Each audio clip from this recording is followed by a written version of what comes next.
안녕하세요. 들으면 들을수록 행복한 부자가 되는 채널 책속을 릅니다. 오늘 한강이 쓴 소년이 온다 나누도록 하겠습니다. 이 책에 관해 문학평론가 신영철 님이 한강이 쓴 광주 이야기라면 읽는 쪽에서도 마음의 준비가 필요하겠다고 각오한 사람조차 휘청거리게 만든다라고 하셨네요. 공감합니다.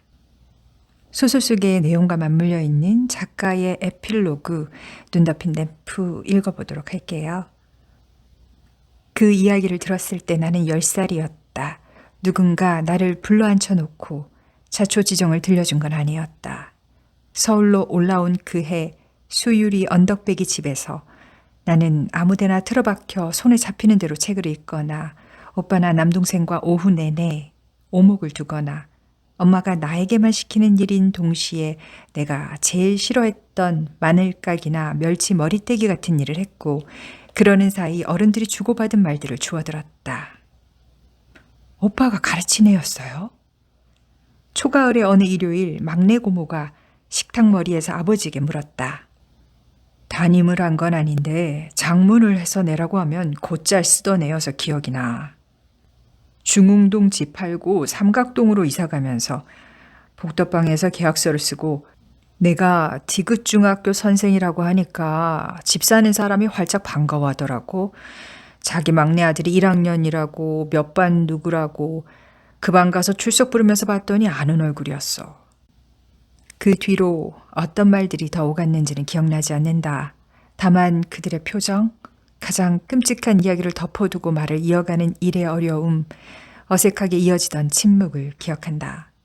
아무리 말을 돌려도 어느새 처음에 오싹한 빈자리로 되돌아오는 대화에 나는 이상한 긴장감을 느끼며 귀를 기울이고 있었다. 아버지가 가르치던 학생네가 중흥동 그 집을 샀다는 건 나도 전부터 알고 있었다. 그런데 왜 그들의 목소리는 점점 낮아지는가?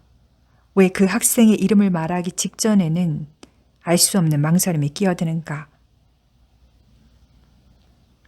그 한옥마당에는 키 작은 동백나무 한 그루가 심긴 화단이 있었다. 더워지기 시작하면 거의 검은 빛이 도는 붉은 장미꽃들이 넝쿨에 실려 담을 타고 올랐다. 장미가 시들 때쯤이면 문간 채 외벽을 타고 커다란 흰 접시꽃들이 어른 키만큼 자랐다. 연한 녹색 페인트를 칠한 철제 대문을 열고 나가면 호전이라고 불리던 건전지 공장의 기나긴 담장이 보였다. 그 집을 팔고 도시 변두리로 이사를 가던 날 아침, 오동나무 장롱 모서리를 솜씨 있게 담요로 감싼 뒤 노끈으로 동임매던 아버지와 막내 삼촌의 팔놀림을 기억한다. 그들이 수유리 집에 온 것은 초여름 새벽이었다. 3시에서 4시 사이였다. 잠들어 있던 나를 엄마가 깨웠다. 일어나라, 불 켠다. 내가 일어날 틈도 없이 바로 형광등이 켜졌다. 눈을 비비며 나는 일어나 앉았다. 건장한 사내 둘이 방에 들어와 있었다. 놀라는 나에게 잠옷바람에 엄마가 말했다. 복덕방 아저씨들이 왔어. 집을 보려고. 깨끗이 잠이 달아났다. 나는 엄마에게 바싹 다가가 사내들이 옷장을 열고 책상 밑을 살피고 손전등을 들고 다락으로 올라가는 것을 지켜보았다.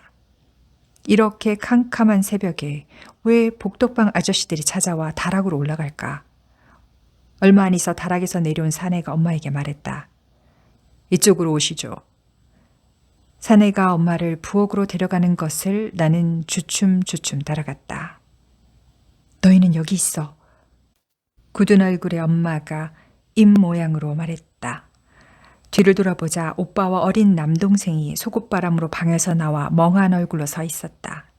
안방에서 아버지가 누군가와 우렁우렁 대화하는 소리가 들렸다. 부엌에 문 대신 달아놓은 레이스 커튼 사이로 엄마의 목소리가 들렸지만 음성이 작아 한마디도 알아들을 수 없었다. 그해 추석에 친척들이 모였을 때 어른들은 목소리를 낮춰 대화했다. 마치 아이들이 감시자인 듯이 우리 남매와 더 어린 사촌들이 못 듣도록 가만가만히. 당시 방위산업체에 다니던 막내 삼촌과 아버지는 늦도록 안방에서 두런두런 대화했다. 새벽에 급습을 했어. 처음엔 강도가 뜬 줄 알았어. 부엌 쪽 문하고 현관문을 동시에 부수고 들어왔어. 송 선배가 있을 거라고 확신을 했던 모양이야. 그런데 전날 오후에 내가 송 선배를 만났어. 출판사에 찾아가서 전집 인쇄 40만 원을 미리 달라고 사정해서 명동에서 잠깐 만나 전해줬단 말이야. 내 형수하고 나를 분리신문하더라.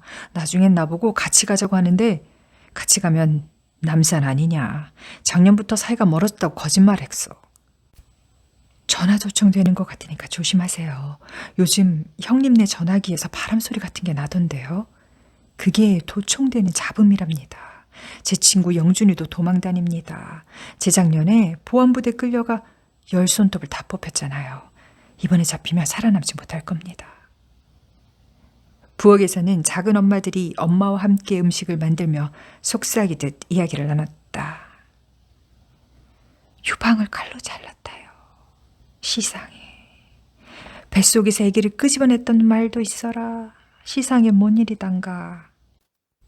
형님네 살던 집 주인이 문간채를 사글세방으로 내놨는지 주인집 아들하고 동갑 먹은 아기가 그 방에 살았다요. 디귿 중학교에서만 셋이 죽고 둘이 실종됐는데 그 집에서만 애들 둘이. 시상해 라고 여태 가느다란 탄식처럼 추인새를 넣었던 엄마가 고개를 수그리고 침묵했다. 잠시 뒤 목소리를 낮춰 말하기 시작했다. 재작년에 희영 아가씨하고 선봤던 사람 말이요. 왜 기억중학교 수학 선생 있었지 않은가. 사람 괜찮았는데 우리하고는 인연이 안 됐지. 그 사람 아내가 이번에 잘못되었다네. 만삭이었다든지 집 앞에서 남편 기다리다가. 대전에서 올라온 둘째 작은 엄마는 시상해라는 추임새를 넣지 않았다. 소같은 눈을 묵묵히 깜빡이며 다음 말을 기다렸다. 엄마가 차마 말을 잇지 못하는 사이 광주 작은 엄마가 이야기를 받았다. 나도 그 얘기는 들었어라. 그것이 그 사람이었소. 애기 엄마는 총을 맞고 이미 죽어버렸는디 뱃속에서 애기는 살아갔고 몇 분을. 희영이 고모가 그 수학 선생님과 결혼했다면 하고 그 순간을 나는 생각했다. 성립되지 않는 나의 어린 상상 속에서 26살의 고모는 동그란 배를 안고 대문 앞에 서 있었다. 총알이 고모의 하얀 이마에 박혔다. 양이은 노래를 성악풍으로 따라 부르는 걸 좋아하는 희영이 고모의 뱃속에서 아기가 눈을 뜬 아기가 물고기같이 입을 벌리며 꿈틀거렸다. 그 사진집을 아버지가 집으로 가져온 것은 2년 뒤 여름이었다. 누군가를 조문하러 그 도시에 내려갔다가 터미널에서 구했다고 했다. 나의 어린 상상과 달리 이마에 총을 맞지도 아직 결혼을 하지도 않은 희영이 고모가 잠깐 다니러 올라와 있었다. 어른들끼리 사진집을 돌려본 뒤 무거운 침묵이 흘렀다. 아버지는 그 책을 아이들이 보지 못하도록 안방의 책장 안쪽에 책등이 안 보이게 뒤집어 꽂아 놓았다. 내가 몰래 그 책을 펼친 것은 어른들이 언제나처럼 부엌에 모여 앉아 9시 뉴스를 보고 있던 밤이었다. 마지막 장까지 책장을 넘겨 총검으로 깊게 내리그어 으깨어진 여자의 얼굴을 마주한 순간을 기억한다. 거기 있는지도 미처 모르고 있었던 내 안의 연한 부분이 소리 없이 깨어졌다. 상무관 바닥은 파헤쳐져 있었다. 마루가 뜯겨나간 자리에 드러난 검붉은 흙바닥으로 나는 내려가 섰다. 고개를 들자 강당의 사면에 뚫린 커다란 창문들이 보였다. 마주 보이는 벽에는 아직 태극기 액자가 걸려 있었다.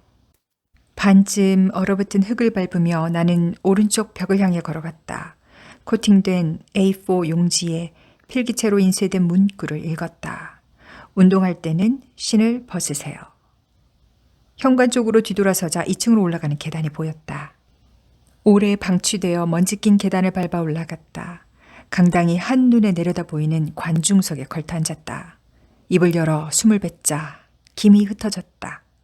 시멘트의 냉기가 청바지를 뚫고 올라왔다. 흰 무명찬에 쌓인 시신들과 태극기에 덮인 관들, 울부짖거나 멍하게 앉아있는 여자들과 아이들이 검붉은 흙바닥 위로 어른거리다 사라졌다. 너무 늦게 시작했다고 나는 생각했다. 이곳의 바닥이 파헤쳐지기 전에 왔어야 했다. 공사 중인 도청 건물 바깥으로 가림막이 설치되기 전에 왔어야 했다. 모든 것을 지켜본 은행나무들의 상당수가 뽑혀나갔고 150년 된 회화나무가 말라죽기 전에 왔어야 했다. 그러나 이제 왔다. 어쩔 수 없다. 점퍼의 지퍼를 끝까지 올리고 해가 질 때까지 여기 있을 것이다. 소년의 얼굴이 또렷해질 때까지, 그의 목소리가 들릴 때까지. 안 보이는 마룻장 위를 걸어가는 그의 뒷모습이 어른어른 비칠 때까지. 다음 날인 어제는 일찍부터 움직였다. 전남대의 5.18 연구소와 상무지구의 5.18 문화재단에 갔다. 70년대부터 중앙정보부가 상주하며 고문이 이루어졌던 505 보안부대는 출입문이 폐쇄되어 있어 들어가지 못했다. 오후에는 디귿중학교에 갔다. 소녀는 졸업을 못했으니 졸업 앨범에 사진이 실렸을 리 없었다. 그 학교에서 정년 퇴임을 한 아버지의 오랜 친구인 미술 선생님이 전화를 넣어주어 학적부를 열람할 수 있었다.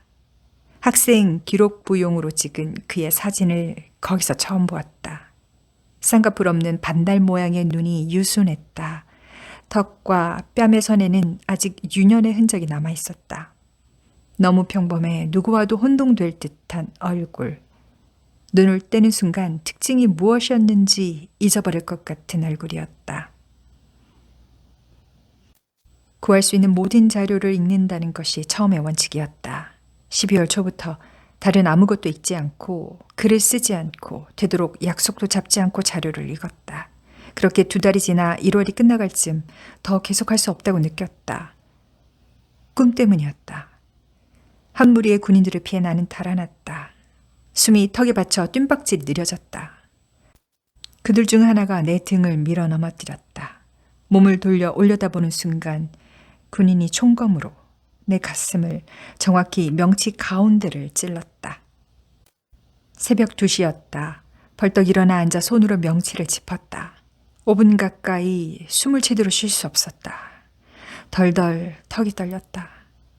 울고 있었던 줄도 몰랐는데 얼굴을 문지르자 손바닥이 흠뻑 젖었다. 며칠 뒤에는 누군가가 나를 찾아와 말했다. 1980년부터 지금까지 33년 동안 지하 밀실에 가둬둔 5.18 연행자들 수십 명이 있다고 했다. 이제 비밀리에 내일 오후 3시에 모두 처형할 거라고 했다. 꿈속의 시간은 저녁 8시였다. 내일 오후 3시까지 고작 9시간이 남았다. 어떻게 그걸 막을까? 말해준 사람은 어디론가 사라지고 나는 휴대폰을 쥐고 어쩔 줄 모르며 길 가운데 서 있었다. 어디에 전화를 걸어 알려야 할까? 누구에게 알리면 그걸 막을 수 있을까? 이걸 왜 하필 나에게? 아무런 힘도 없는 나에게 알려줬을까? 빨리 택시를 잡아야 했다. 하지만 어디로 가자고 해야 할까? 어디로 가서 어떻게? 입속에 타들어가던 한순간 눈을 떴다. 꿈이었다. 움켜쥐고 있던 주먹을 펴면서 어둠 속에서 반복해서 중얼거렸다. 꿈이었어. 꿈이었어. 누군가에게 조그만 라디오를 선물 받았다. 시간을 되돌리는 기능이 있다고 했다. 디지털 계기판에 연도와 날짜를 입력하면 된다고 했다. 그걸 받아들고 나는 1985, 18이라고 입력했다. 그 일을 쓰려면 거기 있어 봐야 하니까. 그게 최선의 방법이니까. 그러나 다음 순간 나는 인적 없는 광화문 내거리에 혼자 서 있었다. 그렇지, 시간만 이동하는 거니까. 여긴 서울이니까 5월이면 봄이어야 하는데 거리는 11월 어느 날처럼 춥고 황량했다. 무섭도록 고요했다. 2013년 1월의 서울 거리는 며칠 전의 꿈속처럼 황량하고 차가웠다. 예식장의 상들리에는 화려했다. 사람들은 화사하고 태연하고 낯설어 보였다. 믿을 수 없었다. 사람이 얼마나 많이 죽었는데. 평론을 쓰는 한 선배는 나에게 왜 소설집을 보내주지 않느냐며 웃으면서 항의했다. 믿을 수 없었다. 사람이 얼마나 많이 죽었는데. 예식이 끝나고 점심을 먹으러 가자는 사람들에게 변변히 변명하지 못한 채 나는 그곳에 빠져나왔다. 특별하게 잔인한 군인들이 있었다. 처음 자료를 접하며 가장 이해할 수 없었던 것은 연행할 목적도 아니면서 반복적으로 저질러진 살상들이었다. 죄의식도 망설임도 없는 한낮의 폭력. 그렇게 잔인성을 발휘하도록 격려하고 명령했을 지휘관들. 1979년 가을 부마 항쟁을 진압할 때 청와대 경호실장 차지철은 박정희에게 이렇게 말했다고 전해진다. 캄보디아에서는 200만 명도 더 죽였습니다. 우리가 그렇게 못할 이유가 없습니다. 1980년 5월 광주에서 시위가 확산되었을 당시 군은 거리에서 비무장 시민들을 향해 화염 방사기를 발사했다. 인도적 이유로 국제법상 금지되어 있던 납탄을 병사들에게 지급했다. 박정희의 양아들이라고 불릴 만큼 각별한 신임을 받았던 전두환은 만에 하나 도청이 함락되지 않을 경우 전투기를 보내 도시를 폭격하는 수순을 검토하고 있었다. 집단 발포 직전인 5월 21일 오전 군용 헬기를 타고 와 그 도시의 땅을 밟는 그의 영상을 보았다. 젊은 장군의 태연한 얼굴, 성큼성큼 헬기를 등지고 걸어와 마중 나온 장교와 힘차게 약수를 나눈다. 그 경험은 방사선 피폭과 비슷해요. 라고 고문 생존자가 말하는 인터뷰를 읽었다. 뼈와 근육에 침착된 방사성 물질이 수십 년간 몸속에 머무르며 염색체를 변형시킨다. 세포를 암으로 만들어 생명을 공격한다. 피폭된 자가 죽는다 해도 몸을 태워 뼈만 남긴다 해도 그 물질이 사라지지 않는다. 2009년 1월 새벽 용산에서 막루가 불타는 영상을 보다가 나도 모르게 불쑥 중얼거렸던 것을 기억한다. 저건 광주잖아. 그러니까 광주는 고립된 것, 힘으로 짓밟힌 것, 훼손된 것, 훼손되지 말았어야 했던 것의 다른 이름이었다. 피폭이 아직 끝나지 않았다. 광주가 수없이 되태어나 살해되었다. 덧나고 폭발하며 피투성이로 재건되었다. 그리고 그 소녀의 얼굴이 있었다. 12살의 내가 사진첩의 마지막 페이지에서 본 그 여자애는 뺨과 목이 총검에 찢긴 채 비스듬히 한쪽 눈을 뜨고 죽어 있었다. 터미널 대합실에 기차역 앞에 그런 참혹한 시신들이 누워 있었을 때 군인들이 행인들을 때리고 찌르며 반 벌거벗겨 트럭에 실어갔을 때 집에 있던 젊은이들까지 수색해 끌고 갔을 때 도시 외곽이 봉쇄되고 전하는 불통이었을 때 맨몸으로 항해하는 군중들을 향해 실탄이 발포되었을 때 20여 분 만에 100여 구의 시신이 도로에 널브러졌을 때 모두 몰살될 거라는 소문이 불붙은 듯 퍼져나갔을 때 예비군 훈련장에서 구식 총기를 꺼내온 평범한 남자들이 동네 초등학교의 하천 다리에 3355 모여 보초를 섰을 때 썰물처럼 빠져나간 공권력을 대신해 도청에서 시민자치가 시작됐을 때 그때 나는 수유리 집에서 버스를 타고 학교에 다녔다. 집에 돌아오면 대문 안쪽에 떨어져 있는 석간 디귿 일보를 집어들고 좁고 긴 마당을 따라 걸으며 머리 기사를 읽었다. 광주 무정부 상태 5일째. 사진 속에 검게 그을린 건물들, 이마에 흰 띠를 두른 남자들로 가득한 트럭. 집안 분위기는 어수선하고 침통했다. 안 돼, 오늘도 전하고 안 돼. 대인 시장통의 외가에 엄마는 끈질기게 전화를 걸었다. 희영이 고모가 무사했던 것처럼 나는 무사했다. 일가 친척 중 누구도 다치거나 죽거나 끌려가지 않았다. 다만 그해 가을 나는 생각했다. 차가운 장판바닥에 배를 대고 엎드려 숙제를 하던 방, 그 부엌머리 방을 그 중학생이 쓰지 않았을까? 내가 건너온 무더운 여름을 정말 그는 건너오지 못했나?